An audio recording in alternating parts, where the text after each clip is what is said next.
When it comes to quality of information surrounding training in the industry, Dr. Mike Israetel, PhD, is one of the least trustworthy sources online, and 90% of the stuff he says is utter nonsense.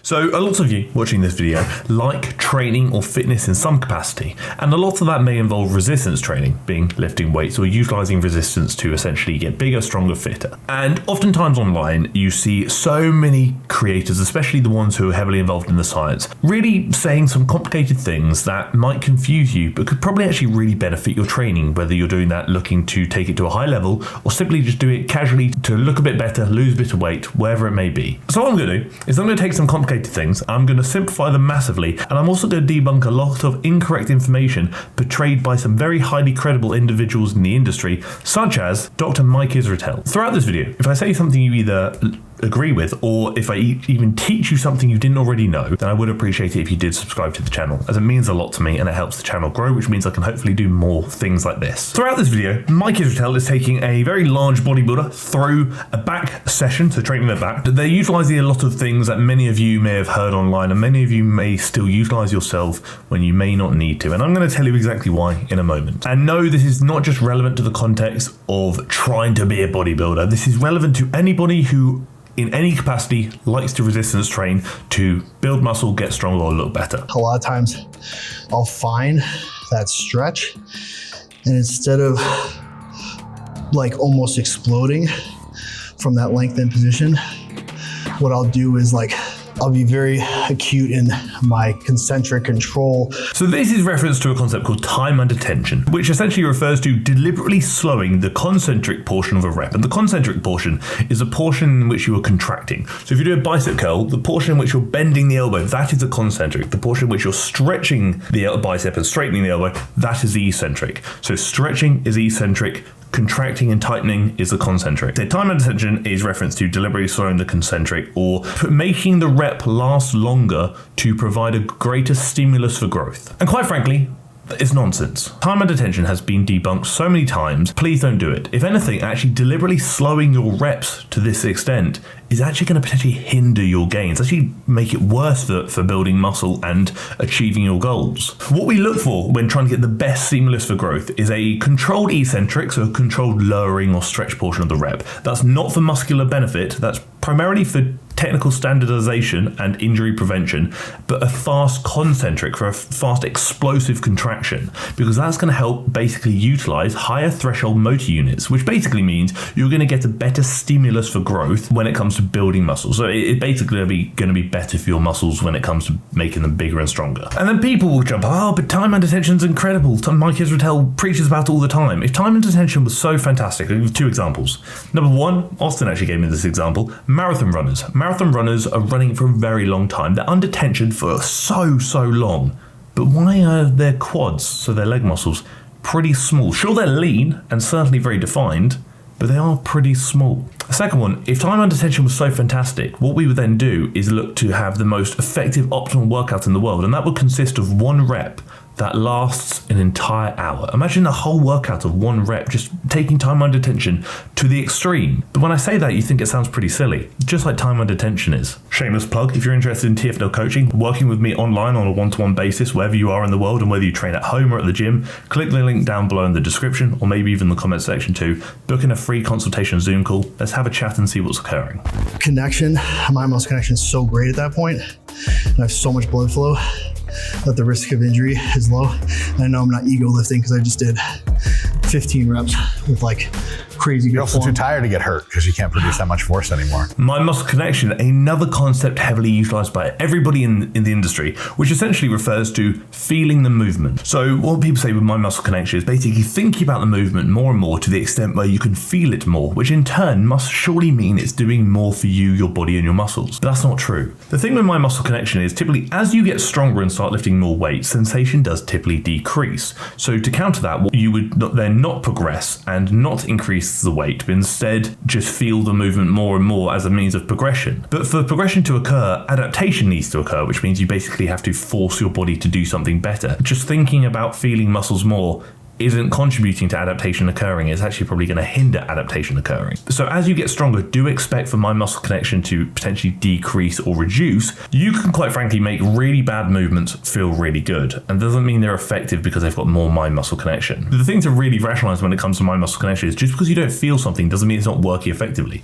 If you do a bicep curl, and obviously like say curl dumbbells up like that, just because you don't feel your biceps working doesn't mean they aren't, because quite frankly, you could not physically do this movement without the biceps being the prime mover. If you were doing a squat pattern, just because you don't feel your glutes doesn't mean they aren't doing anything, because if your glutes quite frankly weren't engaged or weren't doing anything, you'd fall to the floor and flop like a fish.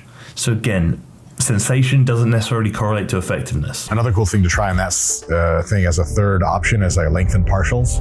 Just do the bottom third or bottom half for until you can't move anymore. Lengthen partials, like we're seeing on screen, is essentially where you take the stretch position and do as many like half reps as possible just to accumulate greater stimulus, when in reality that's not what happens. Studies have even proven that doing lengthen partials versus full range of motion will yield no additional benefit, and arguably doing lengthen partials at the end of a set may actually yield greater fatigue with no additional benefit. The other thing to note is one idea that gets thrown around the industry a lot is muscle damage. Everyone says, oh, you need to damage the muscle to build it back up and be stronger. That's not true. It doesn't happen like that. Muscle damage is actually a negative thing. The more muscle damage we accumulate means the longer we're going to take to recover, which means the less we can work. If we accumulate so much muscle damage you can only train once a week, you only have 52 opportunities a year to do better and progress. Whereas if we don't accumulate so much and you can train 2 or 3 times, your opportunities to progress have now doubled and tripled. So you see how that makes sense. We actually want to limit muscle damage, and doing those lengthen partials is actually going against that and increasing it. So I probably wouldn't stress too much. Just worry about full range of motion, and that range of motion is going to be dependent on the movement and also depend on the person. Another one is the intensifier, because every set after the first one, the vast fraction of those reps are starting to get really close to failure. So the number of effective reps, so to speak, goes up significantly.